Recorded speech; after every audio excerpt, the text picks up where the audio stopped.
ये मैंने एक छल्ली वाले से 20 रुपए के एक अच्छी छल्ली होती है और ये रेत और नमक में फ्राई या गरम करके दे देते हैं। बहुत ही टेस्टी होते हैं, बहुत ही मज़ेदार।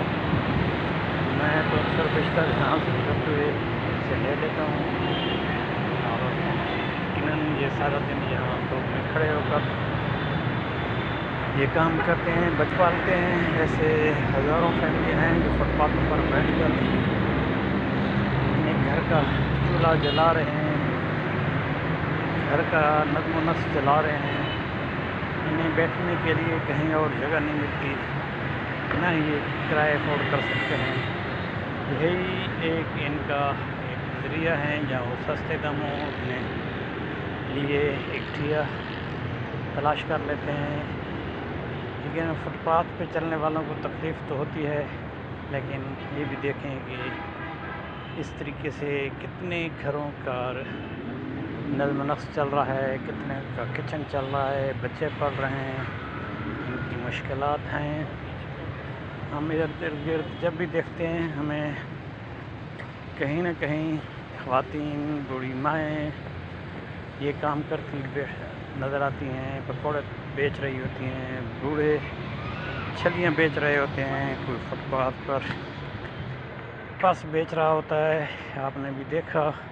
एंड चश्मे, मास्क, ये अपने घर का निज़ाम चलाने के लिए जैसे तैसे भी हैं यहाँ बैठते हैं और रिज़्क़ कमाते हैं। देखा जाए तो ये गैर कानूनी है, आवाम के लिए मुश्किल है, लेकिन मेरा नुक्ता नज़र ये है कि ऐसे लोगों का ये सिलसिला अगर चलता है, किसी का घर चलता है तो उन्हें डिस्टर्ब ना किया जाए, इदारे उन्हें ब्लैकमेल ना करें। और इन लोगों से भी गुजारिश है कि इतनी जगह ना घेरें कि वो रास्ता ही कहीं डिस्टर्ब हो जाए, तंग हो जाए। लोगों को गुजरने की सहूलत भी रखें। ये सब हम एक दूसरे के लिए अगर जगह बनाएं तो काम चल सकता है, घर चल सकते हैं, फुटपाथ चल सकते हैं। मेरा ख़्याल है ये वो फुटपाथ हैं जिनसे हज़ारों घरों का किचन चल रहा है।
कुर्सी का सेल लग गया 5000 रुपये सेल, 6 कुर्सी टेबल के साथ।